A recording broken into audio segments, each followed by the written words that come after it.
Brought to you by GTA, your island, your network. Department of Administration Director Christine Beleto says GovGuam has reached the appropriated level of funding needed to pay the Government of Guam share for medical, dental, and life insurance for retirees. We need a 13.8. That's the estimate that we need to get us till the end of September. So that's what I've requested to both bodies, is that I need an appropriation or a transfer into the account for $13.8 million so that I can take care of the government's portion all the way up to September. The appropriation that GovGuam uses to pay for its portion or contribution toward medical, dental, and life insurance for retirees has apparently been exhausted, and for several months now. So the total appropriations for this fiscal year was $24.2 million. The estimated grand total of what it will cost the Government of Guam is $38 million.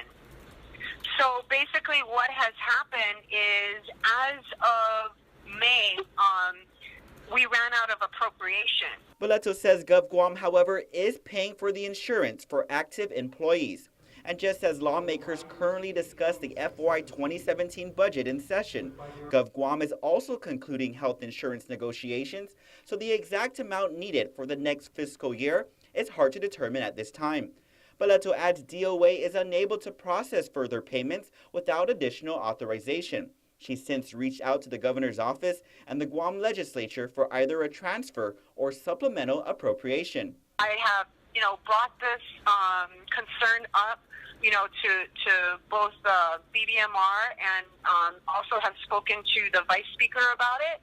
And so I know that they're trying to work to identify funds on both sides, but something has to be taken from somewhere to give us the additional funding that we need. Beleto adds insurance companies have also been notified of the situation. Of course, everybody's concerned. Nobody wants to see any kind of coverage lapse. Yeah.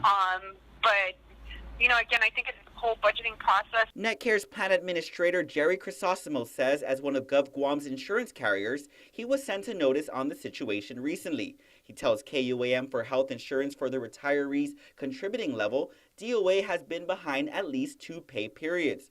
Like most carriers, he says, they will continue coverage and not suspend anything at this time.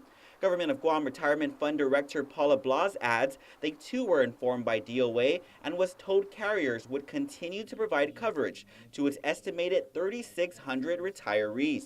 Reporting for Guam's News Network, I'm Ken Quintaniza. Brought to you by GTA, your island, your network.